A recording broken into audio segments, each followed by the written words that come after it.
Hej og velkommen til den her video, hvor jeg laver den her lille fine pavillongaveæske.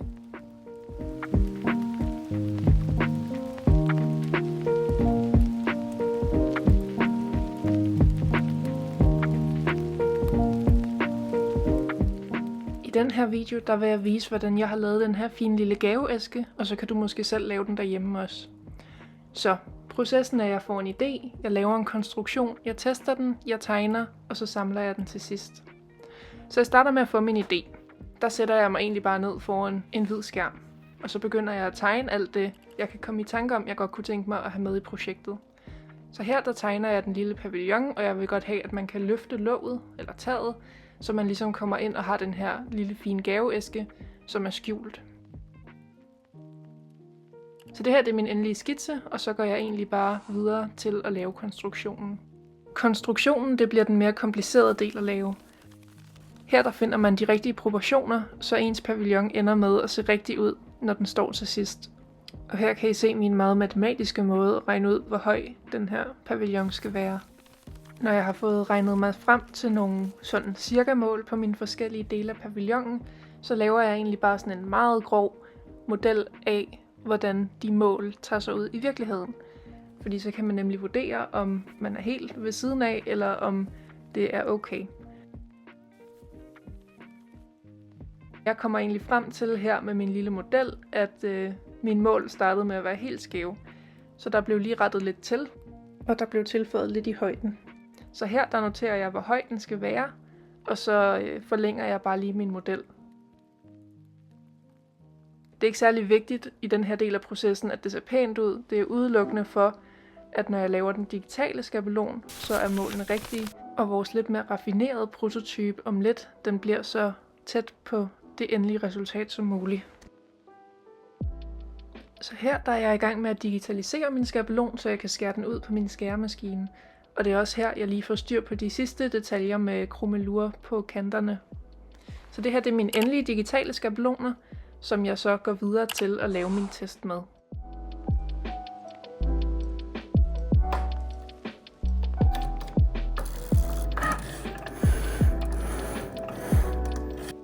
Så jeg har fået skåret alle mine dele ud på min skæremaskine, og nu vil jeg samle den første sådan lidt mere raffinerede prototype. Og her der er alle delene selvfølgelig bare skåret i hvidt karton, så det er bare en ensfarvet model, og den laver jeg for at se, om mine proportioner nu passer i virkeligheden. Så her der taper jeg alle delene sammen med dobbeltklippende tape og får samlet hele konstruktionen.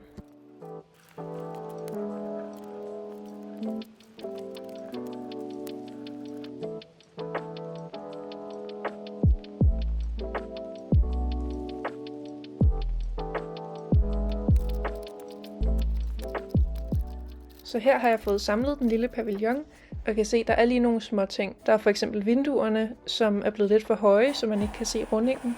Og så er der det inderste tårn, som er blevet lidt for lavt, som ikke når op og dækker for hele vinduets runding i toppen. Så nu er vi kommet til illustrationsdelen. Og det er jo det her inderste tårn, som skal have sådan et lille landskab, som man ligesom ser ind igennem pavillonens vinduer. Så jeg er gået på Pinterest, og så finder jeg bare en masse tegninger, illustrationer, idéer, som jeg kan se for mig være en del af den her illustration, der skal omkranse pavillonen.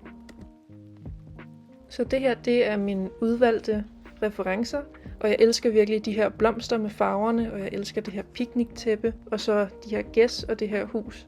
Jeg begynder på min illustration, som har det her aflange format, så det kan passe hele vejen rundt om pavillonen.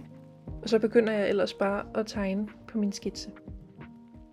Jeg tegner tit på sådan en helt pink baggrund, og så tegner jeg med nogle pensler, som er sådan lidt uperfekte og lidt hullet, sådan så den her pink farve, den kan skinne igennem. Så når man printer det ud, så får det sådan lidt mere spil i sig og bliver sådan lidt mere pangfarvet.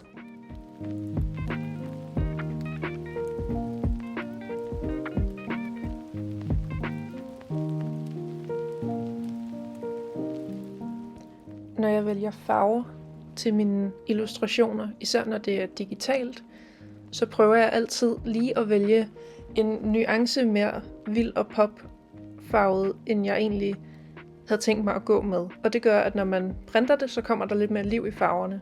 Og så prøver jeg med lys og skygge altid at hive de nuancer, der er i solskin eller direkte lys, hen mod varme toner. Og så hiver jeg de ting, der er i skyggen, hen mod de kolde toner. Så for eksempel græsset, der kan man se, at den mellemste farve, det er en relativt normal grøn, og så når det går mod skyggesiderne på græsset, så går det hen i nogle lidt mere turkise blå nuancer, og når det går mod solpletterne på græsset, så er det nærmest en gul farve, jeg bruger.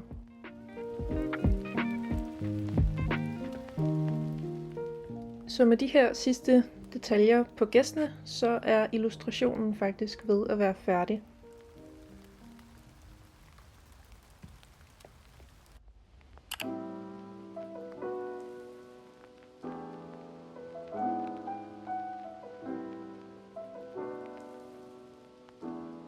Så her er den endelige illustration, og nu er vi klar til at gå videre til at samle den færdige gaveæske. Så det første jeg gør nu, det er, at jeg lige laver nogle digitale mockups af, hvilke farver jeg godt kunne tænke mig gaveæsken var rundt om motivet. Så her der tester jeg en masse af. Jeg laver en pink, en blå, en orange, en rød, en grøn, og jeg laver nogle, hvor jeg blander farverne lidt.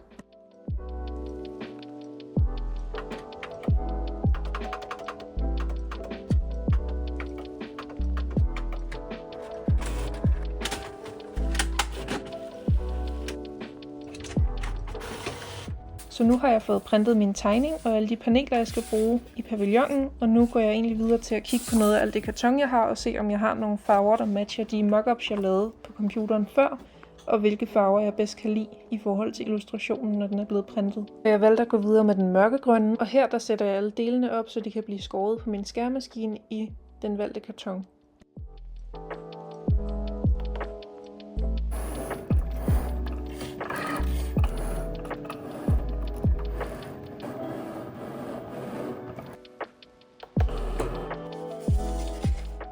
Nu er alle delene printet og skåret og klar til at blive samlet.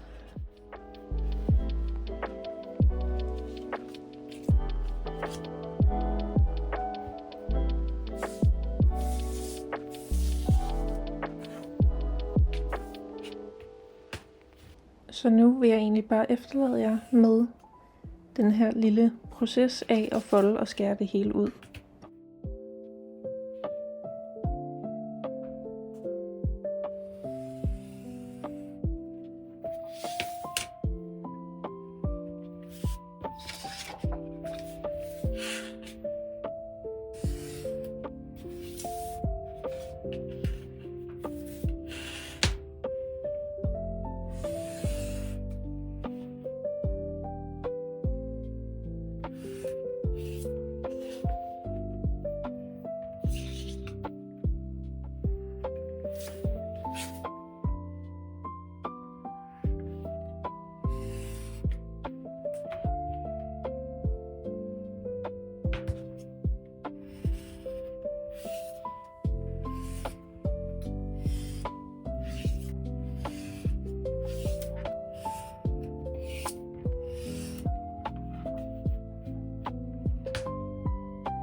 Så blev gaveæsken samlet, og jeg vil bare sige tusind tak, fordi du har set med. Og hvis du har lyst, så vil jeg sætte rigtig stor pris på, hvis du vil like videoen, hvis du har synes om den, og måske endda du vil abonnere på min kanal, hvis du har lyst til at se mere.